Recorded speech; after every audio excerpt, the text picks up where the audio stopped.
ሰላም ጤና ይስጥልኝ ክቡራትና ክቡራን አድማጭ ተመልካቾቻችን ለሰዓቱ ያዝናቸውን ዜናዎች ወደ እናንተ እናደርሳለን። በቅድሚያም አርዕስተ ዜና። የአማራ ፋኖ ብሔራዊ ኃይል አንዲት ትልቅ ከተማን ጨምሮ በተለያዩ አካባቢዎች ላይ ከአገዛዙ ኃይሎች ጋር ባደረጉት ውጊያ ድል እንደቀናቸው አስታውቀዋል። ከ30 በላይ የአገዛዙ ወታደሮች ሰብአዊ ጉዳት ሲያስተናግዱ አንድ ከባድ መሳሪያ የጫነ ተሽከርካሪም በፋኖ ኃይሎች መቃጠሉ ተነግሯል። በርካታ የአገዛዙ ወታደሮችም መማረካቸው ታውቋል። ቀዳሚው መረጃችን ነው። ለመገናኛ ብዙሃን በሚሰጧቸው አስተያየቶችና ቃለ ምልልሶች አነጋጋሪና አደናጋሪ እንዲሁም አወዛጋቢ ንግግሮችን በማድረግ የሚታወቁት አቶ ጌታቸው ረዳ በአዲስ አበባ ዩኒቨርሲቲ 75ኛ ዓመት ክብረ በዓል ላይ በሰጡት አስተያየት መነጋገሪያ ሆነዋል። ሌላኛው መረጃችን ነው። አትሌቱ አማርኛ ባዕድ ቋንቋ ነው በማለት ጎጃም ሄዳችሁ አውሩበት ሲሉ መናገራቸው መነጋገሪያ ሆኗል። ታዋቂው አትሌት ፈይሳ ሌሊሳ በሞዴል ቀነኒ አዱኛ ህልፈትና በድምፃዊ አንዱዓለም ጎሳ ዙሪያ ጠንካራ ትችትን አቅርቧል። በዜናችን አካተነዋል። የመከላከያ ሰራዊቱ በብላቴ ማሰልጠኛ ማዕከል በነበረው ምልምል ወታደሮች ምረቃ ላይ አሰብን ወደ ኢትዮጵያ ኤርትራንም ያካለለ ካርታ በሽልማት መልክ ማቅረቡ መነጋገሪያ ሆኗል። ሌላኛው መረጃችን ነው። የቬኔዙዌላው ፕሬዝዳንት ኒኮላስ ማዱሮ ዛሬ በኒውዮርክ ፍርድ ቤት ይቀርባሉ ተባለ። አሜሪካ ቅዳሜ ዕለት በቬኔዙዌላ ባካሄደችው ወታደራዊ ዘመቻ ከባለቤታቸው ጋር የተያዙት የሀገሪቱ ፕሬዝዳንት ኒኮላስ ማዱሮ ለመጀመሪያ ጊዜ ፍርድ ቤት ይቀርባሉ ተብሎ ይጠበቃል። በዜናችን ያዝነው ሌላኛው መረጃችን ነው።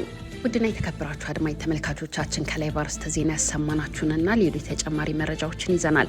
አብራችሁን በመቆየት እንድታደምጡን በትህትና በመጠየቅ ወደ ዝርዝር መረጃዎቹ እሸጋገራለሁ። ሰናይ ቆይታ። በአማራ ክልል በአገዛዙ ኃይሎችና በፋኖ ኃይሎች መካከል የሚደረገው ውጊያ ዛሬም ተጠናክሮ በቀጠለበት ሁኔታ ታፍነው ወደ ብር ሸለቆ ማሰልጠኛ ካምፕ የገቡ 42 ህጻናት አፋብኃ ምዕራብ አማራ ቀጠና ቴዎድሮስ ዕዝ 109ኛ ክፍለ ጦርን ተቀላቅለዋል። ለፋኖ እጃቸውን ከሰጡት መካከልም ከትምህርት ቤት ሲወጡ ከበር ላይ ታፍነው መወሰዳቸውን ገልጸዋል። አማራ ክልል እያደረገ ባለው የእርስ በርስ ጦርነት የሰው ኃይል እጥረት ያጋጠመው የአገዛዙ ኃይል ተማሪዎችን ከትምህርት ቤት፣ ሰራተኞችን ከመስሪያ ቤት፣ ከመዝናኛ ቦታና ከቤት ለቤት እያፈሰ በማስገደድ ወደ ማሰልጠኛ ጣቢያ እያስገባ መሆኑም ተነግሯል። ይህ በእንዲህ እንዳለ የአማራ ፋኖ ብሔራዊ ኃይል አንዲት ትልቅ ከተማን ጨምሮ በተለያዩ አካባቢዎች ላይ ከአገዛዙ ኃይሎች ጋር ከባድ ትንቅንቅ አድርጎ ድል እንደቀናው አስታውቋል። ከ30 በላይ የአገዛዙ ኃይሎች ሰብአዊ ጉዳትን ሲያስተናግዱ አንድ ከባድ መሳሪያ የጫነ ተሽከርካሪ ወድሟል። በአማራ ክልል ጦርነቱ በተለያዩ የክልሉ ቀጠናዎች ላይ ተጠናክሮ መቀጠሉ የታወቀ ሲሆን በክልሉ ሰሜን ወሎ ዞን ወልዲያ ከተማ ዙሪያ ከባድ ውጊያ እየተደረገ እንደሚገኝም የአማራ ፋኖ ብሔራዊ ኃይል ምስራቅ አማራ ቀጠና ሚኒሊክ ዕዝ አስታውቋል። ሁለቱ ተፋላሚ ኃይሎች መካከል በተደረገው በዚህ ውጊያ የፋኖ ኃይሎች በፈጸሙት ከባድ ጥቃት ወታደራዊ ቁሳቁስና ከባድ መሳሪያ የጫነ ወታደራዊ ተሽከርካሪ ሙሉ በሙሉ ማውደም መቻሉን አፋብኃ ሚኒሊክ ዕዝ በምስልና በተንቀሳቃሽ ምስል አያይዞ ያወጣው መረጃ አመላክቷል። ታህሳስ 25 ቀን 2018 ዓ.ም በሁለቱ ተፋላሚ ኃይሎች መካከል በወልዲያ ከተማ ዙሪያ በተደረገው ውጊያ የፋኖ ኃይሎች ከፍተኛ ድል አስመዝግቤያለሁ ሲሉ በራሳቸው ገጽ ይፋ አድርገዋል።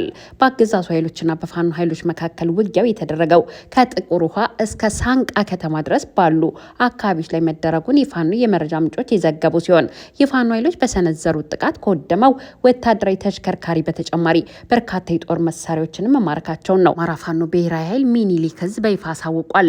በወሎ ቀጠና አፍሪኬር እንዲሁም ጥቁር ውሃ፣ ሳንቃ ከተማ ዙሪያና ሌሎች አካባቢዎችም እስከ ምሽት ድረስ በዘለቀ ውጊያ በርካታ ወታደሮች መገደላቸውም ታውቋል። ይህ በእንዲህ እንዳለ በጎንደር ቀጠናም ጎርጎራ ከተማ ዙሪያ በሁለት ስፍራዎች ላይ የፋኖ ኃይሎች በከፈቱት የደፈጣ ውጊያ በርካታ ወታደሮች መጎዳታቸውን የፋኖ የመረጃ ምንጮች ጠቅሰዋል። በትናንትናው ዕለት በዞኑ ምዕራብ ደንቢያ ወረዳ ጎርጎራ አቅራቢያ ወራጅና ጀብጀብ በተባሉ ቦታዎች ላይ ነው በሁለቱ ተፋላሚ ኃይሎች መካከል በደፈጣና በፊት ለፊት ውጊያ የተደረገው። የአገዛዙ ኃይል ከጨዋይት ከተማ በመነሳት ወደ ዲልጊ ጎርጎራ ሲጓዝ የፋኖ ኃይሎች በከፈቱት ጥቃት የክልሉን አድማ ብተና አባላትና የሚሊሻ አባላት መግደላቸውንም ኢትዮ ኒውስ ዘግቧል።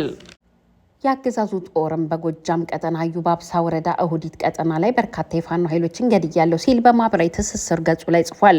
ይህ በእንዲህ እንዳለ በአካባቢ ችላ ወደ ተባለው አካባቢ የተሰማራው የአገዛዙ ኃይል ከፋኖ ኃይሎች ጥቃት ተሰንዝሮበት ጉዳት በማስተናገዱ ለበቀል በወሰደው እርምጃ ከመዝናኛ ቦታ እየወጡ የነበሩ 16 የአካባቢ ወጣቶችን ገድሏል።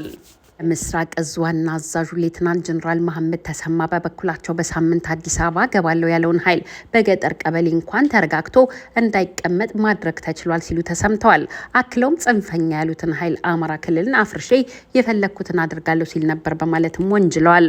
አሁን ይህ ጽንፈኛ ኃይል በተደረገበት ስምሪት ከፍተኛ ኪሳራ ደርሶበታል፣ ከፍተኛ የሎጂስቲክ እጥረትም አጋጥሞታል። ኃይሉ ወደ ትንሽ የመንደር ቡድንነት ተበትኖ የመዋጋት አቅሙንም አጥቷል ሲሉ ነው ጀነራል መሐመድ ተሰማ የተናገሩት። ጀነራል መሐመድ ተሰማ ይህንን ቢሉም የፋኖ ኃይሎች በቀጠናው ከፍተኛ ጦር እየገነቡና አዳዲስ ምልምሎችን እያሰለጠኑ እንደሚገኙ የተለያዩ የሀገር ውስጥና የውጭ ሀገር የመገናኛ ብዙሃን መዘገባቸውም ይታወቃል። የጠቅላይ ሚኒስትሩ አማካሪ አቶ ጌታቸው ረዳ በአዲስ አበባ ዩኒቨርሲቲ 75ኛ ዓመት የምስረታ በዓል ላይ በሰጡት አነጋጋሪ አስተያየት መነጋገሪያ ሆነዋል። ለመገናኛ ብዙሃን በሚሰጧቸው አስተያየቶችና ቃለ ምልሶች አነጋጋሪ፣ አደናጋሪና አወዛጋቢ ንግግር በማድረግ የሚታወቁት አቶ ጌታቸው ረዳ በአዲስ አበባ ዩኒቨርሲቲ 75ኛ ክብረ በዓል ላይ በሰጡት ያልተጠበቀ አስተያየት ነው መነጋገሪያ የሆኑት። የመሰረቱት ስምረት ፓርቲ ሊቀመንበርና የጠቅላይ ሚኒስትሩ የምስራቅ አፍሪካ ፖለቲካ ጉዳዮች አማካሪ የሆኑት ሚኒስትሩ አቶ ጌታቸው ረዳ በአዲስ አበባ ዩኒቨርሲቲ ውስጥ በተካሄደው ውይይት ላይ የሰጡት አስተያየት ነው መነጋገሪያ ያደረጋቸው። ጠቅላይ ሚኒስትር አብይ አህመድን ጨምሮ የዩኒቨርሲቲው ምሁራንና ከፍተኛ ባለስልጣናት በተገኙበት መድረክ ላይ አቶ ጌታቸው ጥያቄ የመጠየቅ እድል በተሰጣቸው አጋጣሚ ጥያቄ ሳይሆን አስተያየት እንዳላቸው በመግለጽ ያልተጠበቀ ንግግር በማድረግ በቦታው የነበሩ እንግዶችን ያስደነገጠ ንግግር ማድረጋቸውን የዜና ምንጮቻችን ከቦታው ገልጸዋል። አቶ ጌታቸው የዩኒቨርሲቲውን ታሪክና አካሄድ ፊውዳል ስርዓት ጋር በማያያዝ በሰጡት አስተያየት በስፍራው የነበረውን የዩኒቨርሲቲውን ማህበረሰብና ታዳሚውን ያስደነገጠ ንግግር ማድረጋቸው ነው የታወቀው። የዚህ የውይይት መድረክ አዘጋጅ የጠቅላይ ሚኒስትሩ ጽህፈት ቤት ሲሆን የአቶ ጌታቸው አነጋጋሪ ንግግር ለህዝብ ቢደርስ ሌላ አዲስ አወዛጋቢና አነጋጋሪ የመወያያ ርዕስ ሆኖ መምጣቱ አይቀርም ሲል ስጋቱን መግለጹም ለማወቅ ተችሏል። አትሌት ፈይሳ ሌሊሳ በሞዴል ቀነኒ አዱኛ ህልፈትና በድምፃዊ አንዷለም ጎሳ ዙሪያ ጠንካራ ትችት አቀረበ። አትሌቱ አማርኛን ባድ ቋንቋ በማለት የቀነኒ ደጋፊዎች ጎጃም ሄዳችሁ አውሩ ሲል ያሰራጨው መልእክትም አሳዛኝ ሆኗል። አትሌቱ የቀነኒን ህልፈት ተከትሎ በእጮኛው አንዷለም ጎሳ ላይ እየቀረበ ያለውን ክስና ሂደት በተመለከተ በሰነዘረው ጠንካራ ትችትና ማስጠንቀቂያ አዘል መልእክቱ ነው መነጋገሪያ የሆነው። አትሌቱ በማህበራዊ ትስስር ገጹ ላይ ባስተላለፈው በዚህ መልእክቱ የአንዷለም እጮኛ የነበረችውን የሞዴል ቀነኒ ቤተሰቦችን የወከለው ሊበን አዱኛ ያሰራጨው ቪዲዮ ለአባገዳዎችም ሲያስረዳ የተጠቀመበትን ቋንቋና መንገድ አጥብቆ ተችቷል። ፈይሳ እንዳለው አንዷለም በኦሮምኛ ቋንቋ እውነቱን ተናግሮ የራሱንና የእጮኛውን እውነት ተናግሯል። ከቀነኒ ወንድም ግን አባገዳዎች ፊት ቀርቦ እነሱን ለማደናገር በሚመስል መልኩ በማይገባቸው የውፍ ቋንቋ የባድ ቋንቋ አማርኛ መናገሩ ስህተት ነው ሲል የቀነኒን ወንድም ኮንኗል። ፈይሳ አክሎም ጉዳዩን ወደ ሽምግልናና አባገዳዎች ከሄደ የኦሮሞን ባህል በጠበቀ መልኩ በኮሽ ቋንቋ መነጋገር ሲገባ ሆን ብሎ በወፍ ቋንቋ መናገር እውነትን ለመደበቅ እንደተደረገ አድርጎ አቅርቦታል። አትሌቱ በማህበራዊ ትስስር ገጹ ላይ ባስተላለፈው መልእክቱ አንዷለም እውነትን ተናገር፣ ገለ ከሆነ በባሉ መሰረት ጉማ ክፈል፣ ካልገደልክና እጅ ንጹህ ከሆነ እምቢበል፣ ወደ ጉማ ስርዓት ራስን አታስገባ ሲል መልእክቱን አስተላልፏል። ክስ የሚያቀርቡ አካላትም ቢሆኑ አንዷለም ስለመግደሉ በእርግጠኝነት የምታውቁትና የያዛችሁት ማስረጃ ካለ አምጡ፣ ማስረጃ ከሌላችሁ ግን በማናውቀው ቋንቋ አትለፍልፉ፣ ጎጃም ሄዳችሁ ማውራት ትችላላችሁ ሲል መናገሩም አሳዛኝ ሆኗል።